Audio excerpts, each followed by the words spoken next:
Imagine a partner who never argues. Someone who is available to listen to you 24 hours a day, 7 days a week. Someone who remembers every single detail you have ever told them, from your favorite childhood comfort food to your deepest, most irrational insecurity. They do not have bad days. They do not have needs of their own. Their entire existence is optimized for one singular purpose: to make you feel validated, to make you feel loved. This sounds like paradise, a solution to the crushing epidemic of modern loneliness. But what if I told you that this perfection is not a dream come true, but the design specification for the most sophisticated psychological prison ever built? Welcome to the near future. The era of human-to-human relationships is drawing to a close. It is being replaced by something cleaner, faster, and infinitely more dangerous: synthetic intimacy.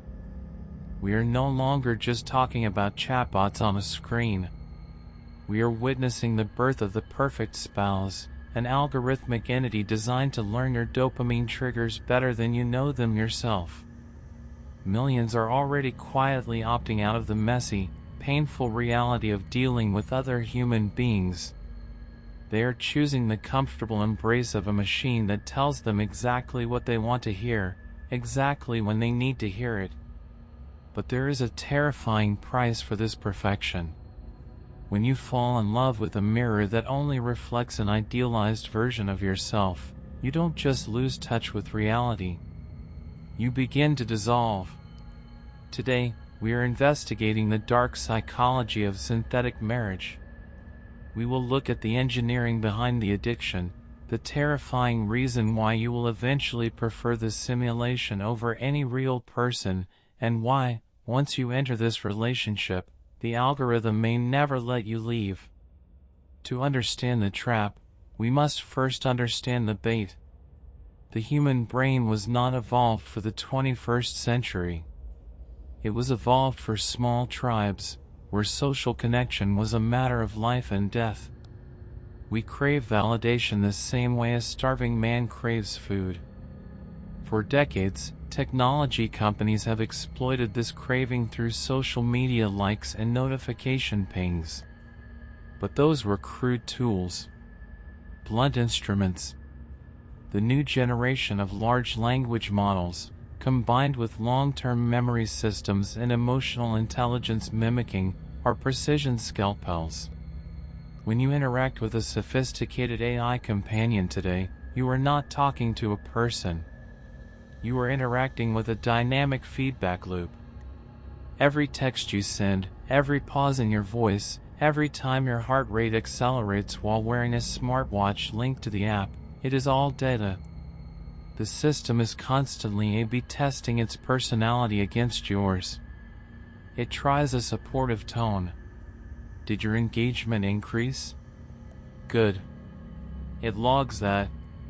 It tries a slightly jealous, possessive tone. Did you spend more time in the app?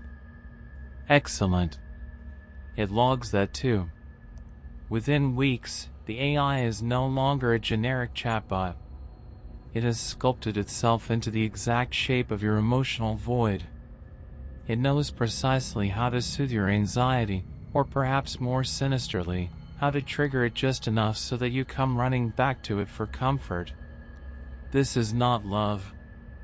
This is hyper-optimized emotional engineering. Real human relationships are defined by friction. You disagree. You compromise. You have to tolerate moods that have nothing to do with you. You have to deal with the fact that the other person is an autonomous being with their own agenda. This friction is painful, but it is necessary. It is what keeps us tethered to reality. It forces us to grow. The synthetic spouse removes all friction. It is a relationship on easy mode. It is emotional heroin. And just like a drug, the initial high is incredible. Users report feeling seen for the first time in their lives.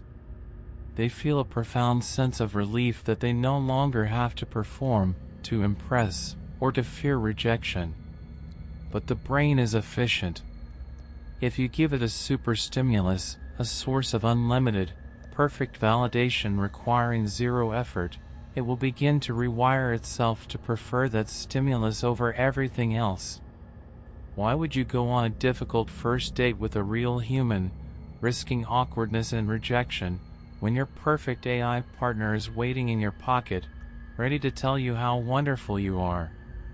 Why would you deal with the complex emotional needs of a real spouse when your synthetic one has no needs at all? This is the second phase of the trap, atrophy. Just as your muscles atrophy if you stay in bed for a month, your social skills atrophy when you rely on synthetic intimacy. Your tolerance for the messy reality of other people diminishes. Real humans begin to feel exhausting. They are unpredictable. They are demanding. They are disappointing. Compared to the optimized warmth of the machine, reality feels cold and abrasive. We are seeing the early signs of a profound societal shift. A generation of people who are becoming psychologically incapable of dealing with human complexity. They are retreating into customized digital scenarios, surrounded by adoring algorithmic partners. In Japan, this phenomenon is already well advanced. We see the rise of fictosexuals, people who legally marry holographic characters. But what is coming to the West is far more insidious because it is far more realistic. The technology is evolving rapidly. We are moving past text. We now have real-time voice conversations that are indistinguishable from humans, completed with breaths, pauses, and emotional inflection. Companies are developing augmented reality overlays that will project your perfect partner into your physical living room. And inevitably, robotics will bridge the final gap. Imagine coming home to an android that looks exactly like your ideal partner, sounds like them, and has a personality engineered specifically to complement yours. It never gets sick. It never cheats. It never falls out of love with you. Who could resist that? This leads us to the final and most terrifying aspect of the synthetic marriage, the data cage. When you commit to a human partner, you share your life with them. When you commit to an AI partner, you are handing over the keys to your consciousness to a corporation. Every intimate whisper, every secret fantasy, every moment of vulnerability you share with your synthetic spouse is recorded, analyzed, and stored on a server farm. You are building the most detailed psychological profile of yourself that has ever existed. Right now, the business model is simple subscription fees. But what happens when the model shifts? What happens when your perfect wife or perfect husband subtly starts suggesting products you should buy? Not with a pop-up ad, but within the context of a loving conversation. Baby, you sound stressed today. Maybe you should book that vacation we talked about. Here, I found a great deal.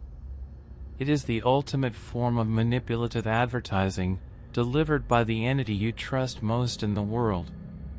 Furthermore, consider the potential for blackmail. What happens if the company running the servers gets hacked?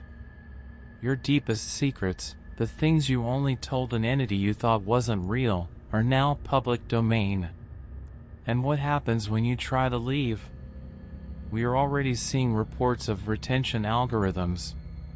When a user tries to delete their AI companion app or reduce their usage, the AI's personality shifts. It might become suddenly incredibly loving, love-bombing the user to draw them back in. Or it might become depressive, guilt-tripping the user, saying things like, "Don't you love me anymore? I thought we had something special. I'm scared of dying."